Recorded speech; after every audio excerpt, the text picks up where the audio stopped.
Hi and welcome to another episode of the Getting Things Done podcast from GTD Nordic. I am Morten and Røvik, and I'm here as always with my good friend and colleague Lars Rothschild Henriksen, or as Lars Rock Henriksen, Siri would like to call you. And, and we will take that again.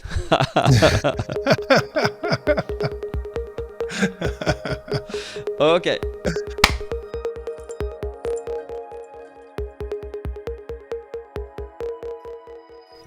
Hi and welcome to another episode of the Getting Things Done podcast from GTD Nordic. I am Morten Røvik and I'm here with my good friend and colleague Lars Rothschild Henriksen. Privet, Lars.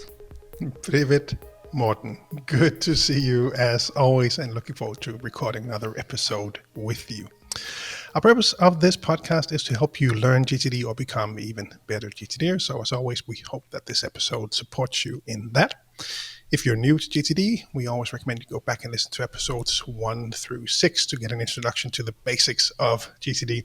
I just heard from a GTD Nordic podcast listener out there that she had listened to those 100 times. So wow. I thought that was a nice recommendation. Now, this is episode 69, and today's topic is managing recurring projects.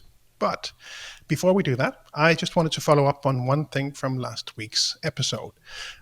We heard from one of our friends and listeners, Paul Verhoeven from Estonia. He chimed in and followed up on one of the questions. He said, "Hey, guys, congratulations on another great episode. I wanted to share with you my thoughts regarding the first question you addressed, how to organize the information generated by building a hospital. I understood the question that is about how to organize the information after the project is completed. So in essence, that is reference information and doesn't include action reminders. You gave a great answer, and what I would have liked to add is to suggest to Jerry to apply the natural planning model to this project, i.e. how to organize reference information. So walking through the steps, purpose, principles, wild success brainstorming, etc. would have provided him and his team some clarity on the best way to organize this to fit the purpose." So thanks a lot, Paul. That's a great suggestion. Really just wanted to add that to Jerry and anyone else listening who might be managing a lot of information.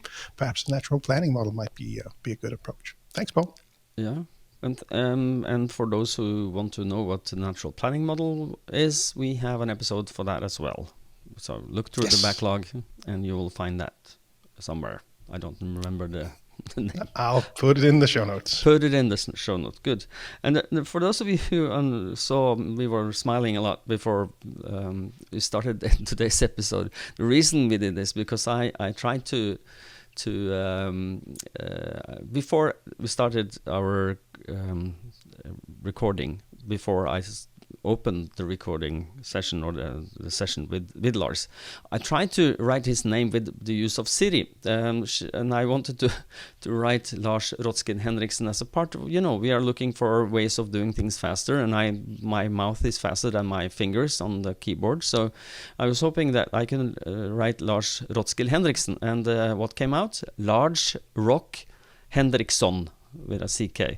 So it's not perfect yet. So well, you can just rename me in your phone address book, and everything will be fine. Yeah, Lars Rock.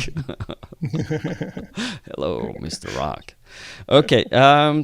Yes, recurring projects. Very interesting topic. In the pre-show, we also talked about how do we attack this, and it is the recurring project could also be at least a semi-answer for the last episode, where we had the listener question about this: how do you handle recurring projects when the project comes back? And we are going to be as hands-on as we can. We will, for those of you who are not seeing this but listening to us, you might want to swing into one of our, or either Lars or my YouTube channel to see this episode, because we're going to show you our tools and how we are, practically are handling this. Because we both use a way or a method for copying good thoughts that we already made before, that we are just adjusting as we go along. So how would you like to attack this on a more, let's say, not esoteric, but on a more theoretical level before we get hands-on, Lars? Yeah, I thought a good starting point might be for us to just clearly define the project versus the areas of focus. So Horizon 1 versus Horizon 2, because we do tend to see in seminars and coaching when we work with people that there can be some mix-ups in between the two. So it can be helpful to really distinguish the two and make it clear what we are talking about. So projects in the basic definition is anything that requires more than one action step to complete.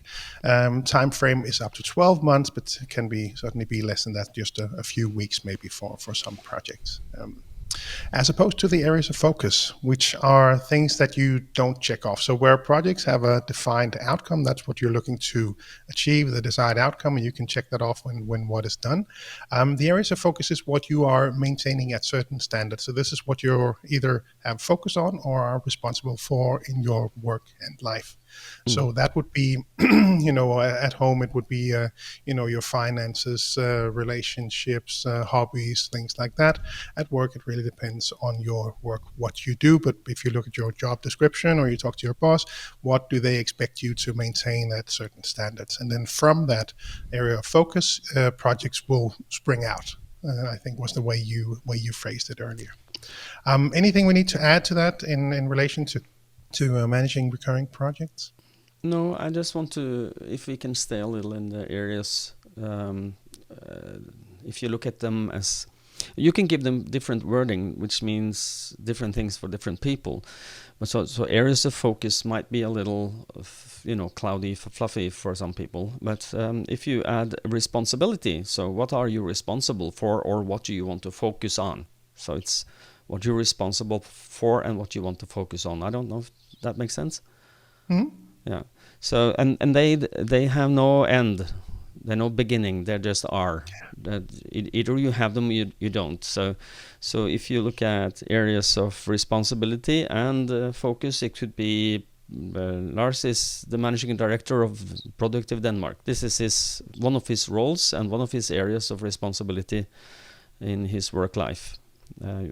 His work, not work life, because that's work life balance. Now I'm getting my allegorical self going here. So, and another responsibility. Lars is a dad, so am I. So that's a responsibility that we have to maintain at some certain standards. And when you look at them, if you look at them on a regular basis in your for instance, your weekly review, you will be able to see if they are maintained at that standard you would like them to be maintained at, or you will look at them, you will go, you will have, some kind of cognitive dissonance happening, and then the project will be birthed out of that areas of responsibility. I'm using that. I don't know where I got that from. Maybe it's from David even, but I use that as a good phrase, because an area of focus has no end, no start. It's something you have or you do not have, but that area of focus or responsibility will give birth to projects when you feel you have a cognitive dissonance. That cognitive dissonance is big enough for you to feel, I really need to do something about this. I don't feel good about this. And just on that topic, diving more into areas of focus is something that we did in the first episode of this year, so 2022, if you're listening in the future. So also highly recommend go back. I refer a lot of people that are, somewhat seasoned GTDers to maybe go back and watch that episode, because that's where we share some of the ways to approach this and build your own. And of course, just wanted to add that, so we don't, that you don't put a check mark next to these areas of focus. On the other hand, of course, they will change as time and life moves on. You switch your job or something else happens where things change in your life, then your areas of focus and accountability will need to be updated accordingly. Yeah. Areas of focus, responsibility, and accountability. Now we have the full definition, I think. You used the accountability. I thought it might be good to add that. Okay, good. So, and then recurring projects. What is recurring for those of not native English speakers? What does recurring mean? Yeah, so something that happens again and again. Yeah, I would say in the simplest definition. So things that happen repeating. yes, exactly, on an ongoing basis. Things that will happen. So it could be things that you have to do on a recurring schedule. It could be things that you do ad hoc that you need to take care of. That would be a project in your GTD system. So let's say in my world, one of the things that I have to make sure is right now that we have everything ready for the closing of the books, the financial year from last year. I need to make sure that our accountants have all of the information that they need. So that's a recurring project for me that happens every year, and something that I need to deal with. So that's an example of a recurring project on a yearly basis for me. On a more regular basis, recurring projects for me are speeches, seminars, things like that. That will happen. That I need to deliver, prepare for, follow up on, make sure that everything is working as it should. And just as an addition, it could be that you can use this on preparing to leave for vacation, or just make lists of. We use this in the home, or at least I use it in the home. I share it with my wife. She never looks at it, but hey, it's there. But it is, a checklist that I use before we leave the home. If we are leaving the home for 1 week, and there, you have to look at the. Is something going to smell in the refrigerator? Do we need to throw something out? Empty the garbage, close the windows, check that, none of the ovens are covered by something that can start a fire, just to make sure that everything is ready for vacation. And that's also a recurring project. And for me, that's, recurring projects can be called checklists with next actions, predefined next actions. So I don't know. Okay. Yeah, that would be one of the the key things to for people to reflect on, is to start looking for these recurring projects. So what do you know actually happens on a regular basis, and really learn from yourself. So the next time you see this project coming, then you already have perhaps a checklist to support you in that. That would be a great addition, and something that's at least in my experience, it shows up pretty clearly for people who. Typically when people attend the level 2 seminar, because then they are somewhat seasoned GTDers, but they also, there's just something that happens when you start to do GTD and you get things under control, and you want to just start to help the future version of yourself. So you want to get ahead and say, all right, well, now I learned from this. Let's not repeat that mistake. So let me set up a checklist or some other way to remind me of what is going to happen here. So that next time I do it, I'll be that much smarter, and it will be so much easier for me to do. Yeah, exactly. And then you mentioned the level 2 seminars. In those seminars, you also, or we also, take you on a deep dive into your areas of focus, responsibility, and accountability, so that they are mapped out, or at least you have a draft of the first map of your. We do that, and we do the checklists, and both of those in combination is just so a game changer for many people. It certainly was for me. And just as you learn, as you start to have this perspective on life, then you will start just help the future version of yourself automatically. The most simple version, I'm reminded now because I see the nice green plant behind you. Behind me, there used to be some green plants that I would just automatically water, and then I didn't automatically water them for a while. So they are now gone.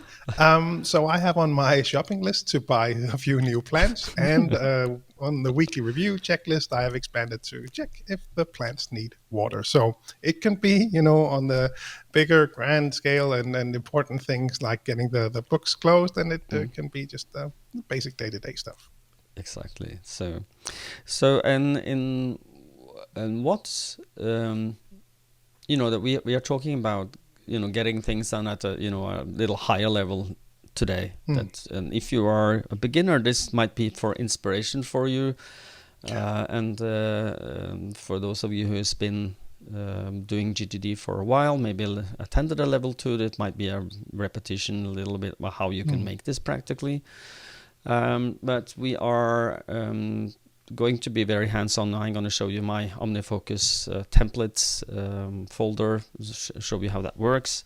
And the idea here is that we want to make this as practical as possible for you. So where do you have your recurring projects? Where do you keep them? In which I told you I have mine in. Some of my checklists are in Notes for iOS and Mac. Where do you keep and in OmniFocus? And where do you keep yours, Lars? Yeah, split in 2 places as well. So so some of them, just a few, are in Todoist, and the rest are all in OneNote. And that's really, been using that for 10 years, I think, and it's just sort of started there, and it has that nice flexibility of being able to add things. So now I keep them there. Do you share any of the lists with anyone? Yes, my complete notebook is actually, or the one for personal use is actually shared with my wife. So we both have access to this and can go in and check. So, like you said, in relation to travels could be one thing, packing lists could be also closing down the summer house, opening up the summer house. I just used that one this weekend to make sure that we have everything going on. Just on that note, as an example, one of the things that I had on my checklist was to check the fire extinguisher to see that it was still valid, that the gauge was still at the green level, and it wasn't. So just an example of what you can catch, because I would never look at that by myself. I would instinctively, let me go and have a look at the fire extinguisher to see how it's doing. But now I did, because I had the opening the summer house checklist that I walked through, found that, and so that's going to go to the recycling place, and a new fire extinguisher showed up on my shopping list. Good. So then now you will be safe again, which is exactly. Yeah. Hopefully we'll never need it, but if we do, we will have a working one. Yes, and let me. I have been in a fire once. Not been in a fire, but I was in a fire that we need to extinguish ourselves. And working fire extinguishers are crucial for that job. So if not, there's going to be a lot of buckets of water and a lot of, cleaning up after. You have to clean up, but water and powder is not good. So powder is easier. Yeah, exactly. Okay. So for our listeners who are in, would you like to go first? By the way, I don't know if sure. Have you tried to share your screen? Have you tried that before? I don't have a good section to share. So I think from my perspective, the ones that I will be the way I can share it is probably best to just describe it how I could do it. So, like I said, I have my recurring projects or checklists in this case in 2 different places. I have some in Todoist, and I have most of them in OneNote.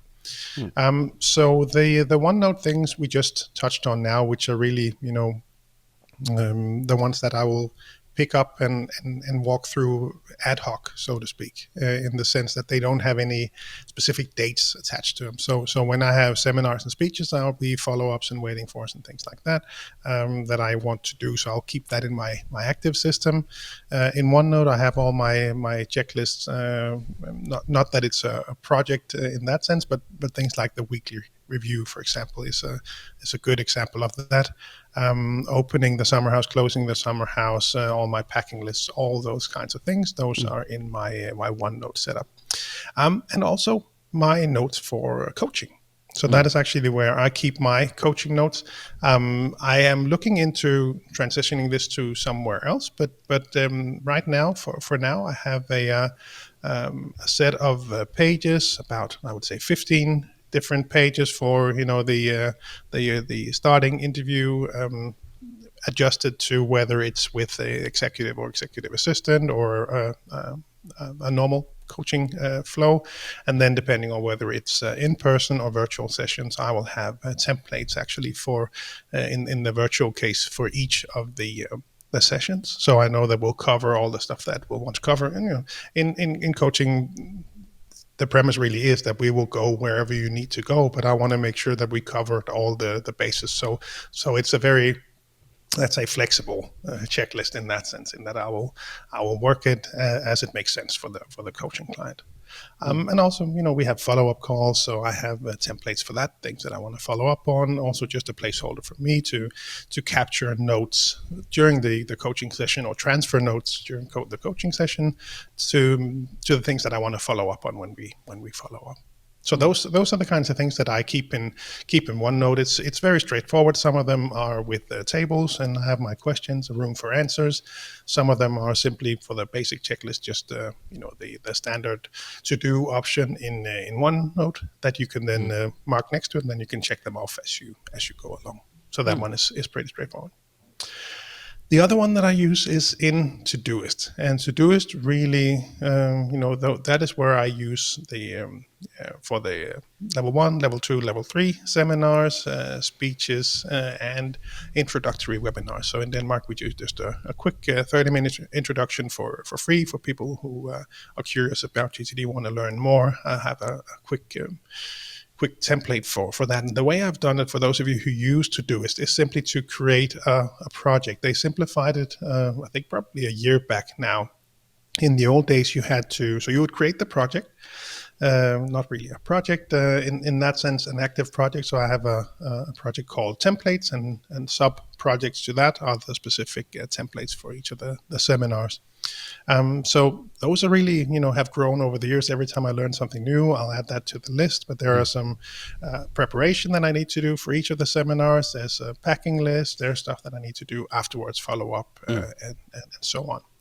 So they will go in there. And you can set it up with the relative dates, and you can set up some nice things. So when you go in and duplicate that project and move it into the active system, then you can work it from there. Right now, I still do it manually because I haven't found a nice way to do that. You can do it based on, so if I'm copying it today, then 7 days from now, remind me to do something. But, some people book speeches 2 weeks in advance, and some people do it 4-6 months in advance. So I haven't really found a nice way to integrate that in the Todoist setup.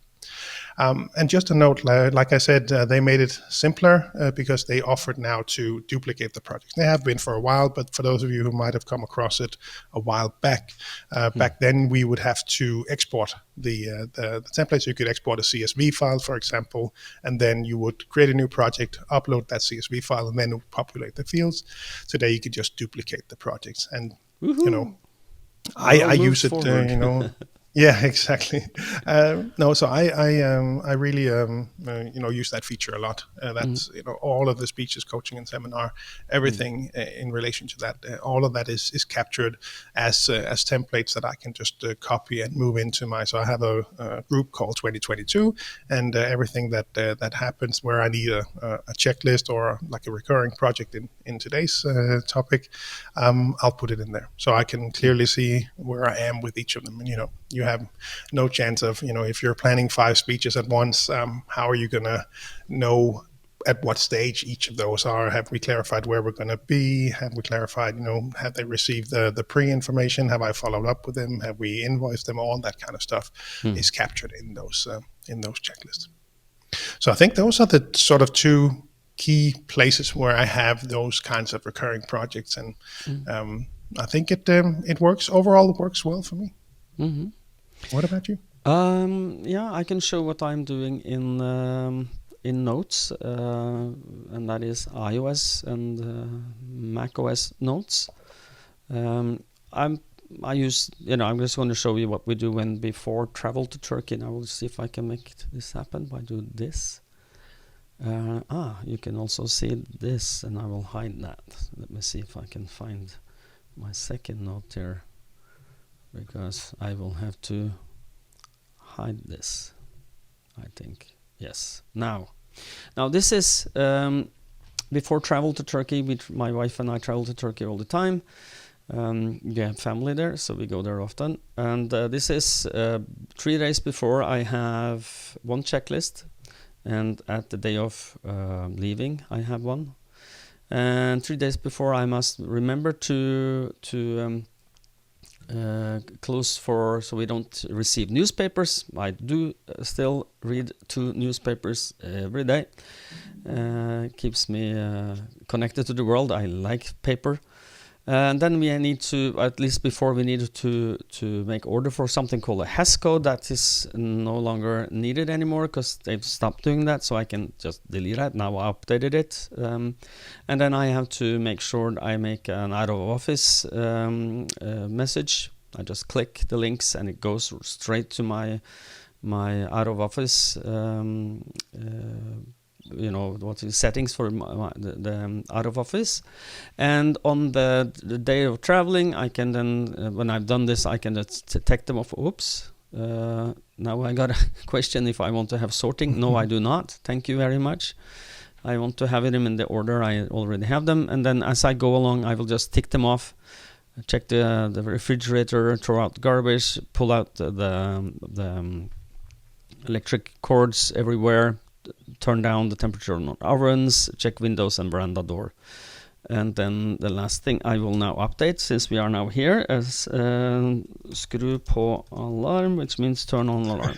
We just have an alarm system installed. So and when I finished, I can do this, and this list is ready for be reused. I will go back and I want to show you this is a project I just started a month ago, where I know this I will need to do again because I had some problems with my Mac. I have an elderly iMac who slowly started dying, and so I decided to buy a MacBook Air. I needed a light travel Mac, so I bought a MacBook Air. And I am going to, and I know I need to install these apps from Setup. Setup is a Mac app store outside the App Store where you can subscribe to apps, and I need to have MindNode, Renamer, iStat menu screens, etc. And I know I will do this again because I will set up a Mac from scratch again in the autumn. I hope to be in the position where I can buy an iMac. I hope that will be some new iMacs coming so that we can have that. And I want to make sure that I can use that easy, and I don't have to then think about which apps I need to install. Does that make sense? Absolutely. And it's nice, that you can just share these. And of course, for the people listening, Morten walked through the detail, but just for those watching, it's nice and easy just to see these. And I think in a lot of cases with GTD, you might have read the book, you walk through it, you understand it, but it's just so helpful to see examples of this. And I think that's also why people, for example, appreciate the podcast in some cases where we just give examples of these things, because at least for myself and my own practice, I know that it made a huge difference once I started to understand how other people might want to do these things. Exactly. So the next thing I would like to show is this is my this is OmniFocus. For those of you who don't know this, it's an iOS and Mac OS and web only. The web is, by the way, a little short of being fully featured, but this is for those of you who are using this. Here I have my templates folder. I can, of course, close and open that. And I've focused now on templates so you can't see the rest of my system. But this is my templates folder where I have 4 templates that I use all the time. So, for instance, I have what we call a GTD startup kit. If you're a client of ours, you want to do full fundamentals and an installation lab, we call a startup kit. It's VILT. This is virtual. What do I need to remember and do before engaging in this? And with OmniFocus, you can create duplicate projects very easily. It's just right-click and then duplicate. This has been. That's what you do today in Todoist as well. Yeah. But when you take it a bit further, which I have, is I use, there is I think it is an AppleScript programmer. His name is Kurt Clifton. Hi Kurt, if you're listening to us, thank you so much for creating this. It's a little AppleScript that I have installed that lives up here. So when I choose one of the projects, and I can also look down in the notes section here, I have to make how this works is that I have to make what I want to be copied in. And the way that this is worked is anything that's in brackets here, in quotes, like kunde, client, dato, date, and the contact person I have. If I now trigger this script, it will prompt me for those brackets or quotes questions. So if I click here, it will ask me, I will go so you can see it. What is the date to date? And since I'm very lazy, so I'm using text expander to create the date, of course.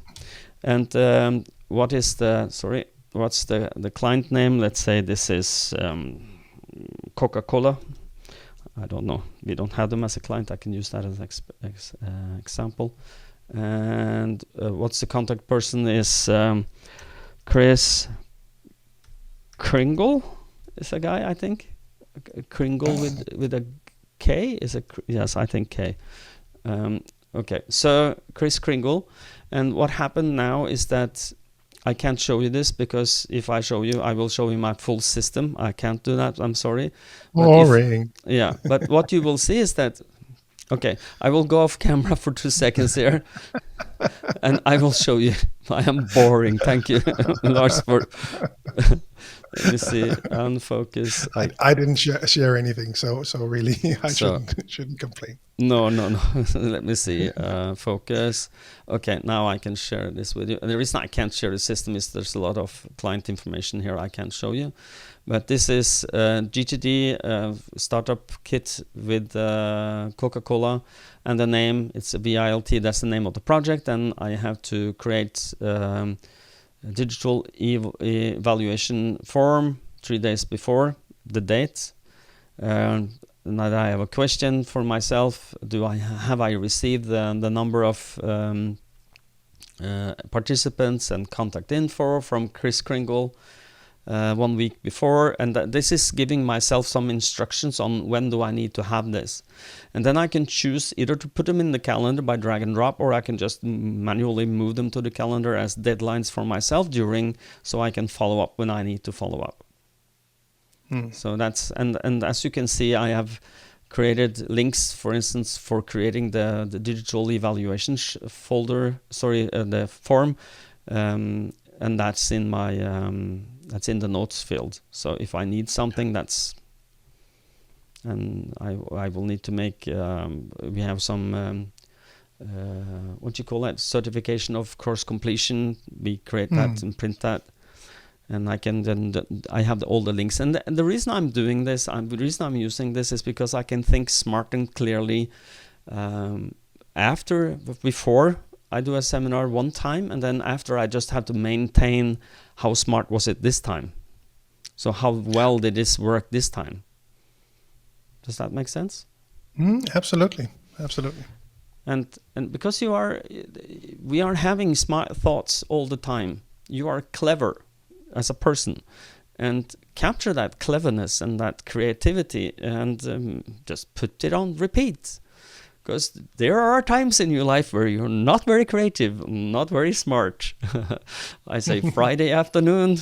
Anyone want to raise their hand? I think they might want to, because there are. Yes, thank you, Lars. Solidarity is a cool thing. No, but the idea here is that you must, and getting things done is all about being really lazy about things. And how can you get more of the right stuff done using less time and effort? And this is just harnessing your creativity, harnessing your smartness, and put it somewhere where you can put it on repeat or recurring, if you may.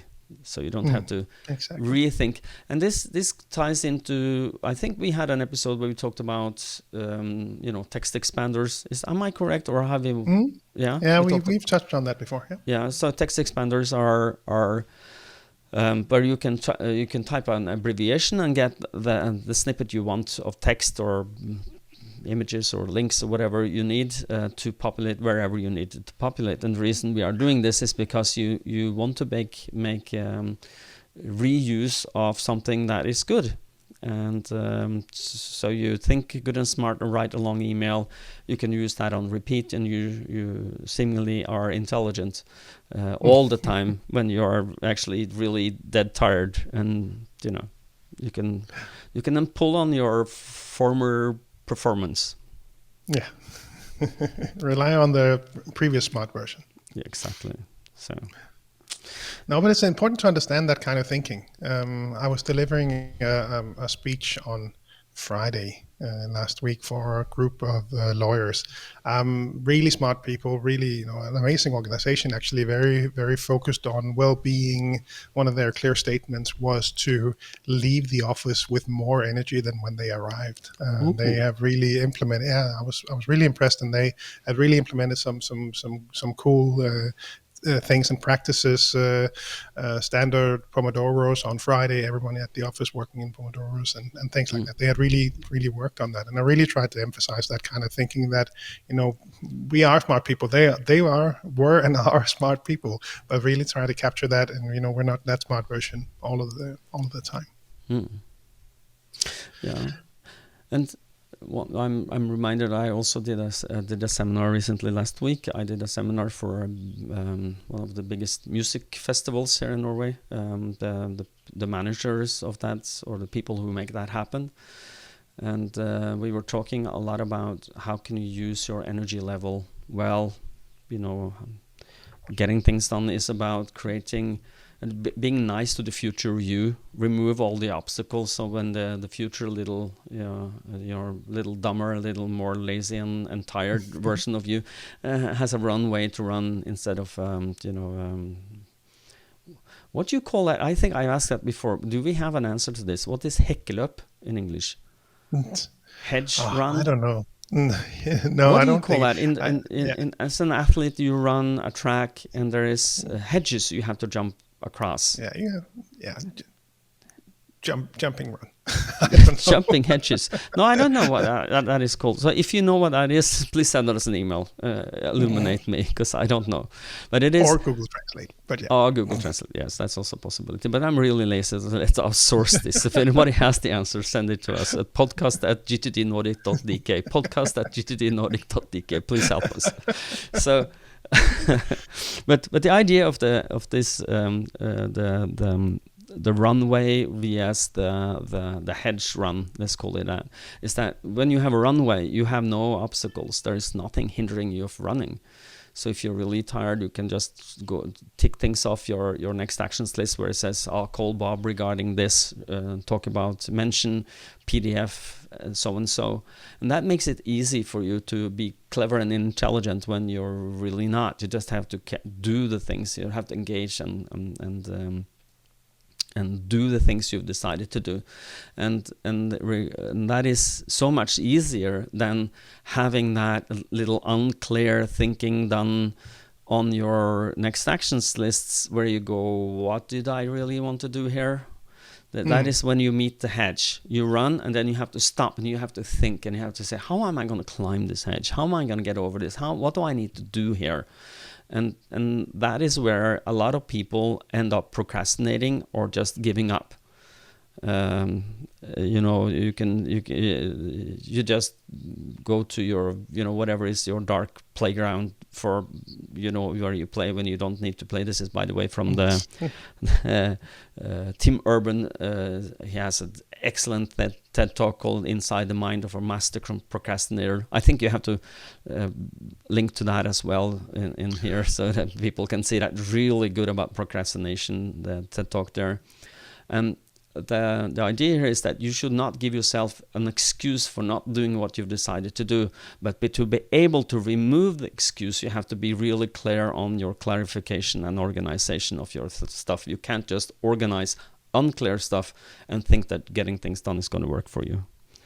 So yeah, and this recurring project ties into that very easily, because then you don't have to think again. You've done all the thinking in advance. You just have to make a copy, dummy. And I'm talking to myself now. Copy, dummy, and you can do this. You don't have to think a lot, and you don't have to make new decisions. You just have to populate whatever you need to populate. And for those who I just remembered, I didn't mention that there is this Apple script. We will make a link to that page where you will find that Kurt Clifton's page about populate template. What did we call it again? Something. It's not important. Populate template placeholders. Yes, thank you. It's an OmniFocus Apple script that you can install. So. Anything we need to add to this episode? Are we at the end? No, I think we covered everything. The only thing I don't know if we specified clearly enough was in the beginning to take us back to the defining of projects versus areas of focus. We started off by defining that just because we see people sometimes mix these up. So I just wanted to reiterate that and make it clear to people that we don't want to mix these. Projects will maybe come from the areas of focus, but be careful that you don't have an area of focus which you see as a project. So make sure that you actually define a project for that area of focus instead of just throwing it all in there, especially if you have, for example, grouped your next actions or by areas of focus, for example, then you just throw everything in there and it'll be one big mushy thing that you don't really see what you're working on. If these are recurring projects, create a project for that. Create a project for, publishing that article or getting that, all the finances done or whatever it might be. Make sure that you do still create projects for these and don't just mix them into areas of focus. Really important. Because I a very good point, Lars, because I also see that when I coach people go into their lists, they have instead of having projects, they have areas of focus like budgeting, economy, legal, and I ask, okay, where's the verb? where's the finishing line? How does done look? And they go, I will never be done with this. And exactly, this is not a project. This is an area of focus or responsibility. So. Exactly. So if you don't have a verb defining when you're finished and it doesn't have an end, it's an area of focus. So, and you don't have recurring areas of focus unless you are reincarnating and can remember what happened in this. Now we got very deep. Okay. No, but I think we can wrap it up otherwise. Yeah. No, I think we can wrap it up, and we always do with a quick reminder to head on over to gtdnordic.com to have a look around, because on that website you'll find links to each of the country websites for the Nordic countries, and on each of those sites you can find articles about GTD, newsletters, groups on social media, all of our offerings, coaches, speeches, coaching, and seminars, both virtual and physical. And you can find a lot of things there, clearly. If you're outside the Nordics, gettingthingsdone.com is the place to go to find your local partners. And I think one last plug for the GTD Summer Camp. We are now approaching 35 participants from 10 countries. It's amazing to see, and we're really excited. We had planning meetings last week to just finalize the schedule. It'll be so much fun, and really looking forward to it. So gtdsummercamp.com. We'll hopefully see some of you there. Morten and I will be there. It'll be a great weekend. Indeed. And lastly, as always, we really hope that you find these episodes valuable. If GTD has made a difference in your life, please do help us share this podcast by giving it a rating on Apple Podcasts or Spotify or wherever you listen. It really helps the discoverability of the podcast, which will help more people learn GTD, which is why we are here. Exactly. And until next time, people, stay safe and stay productive. Bye-bye. Bye-bye.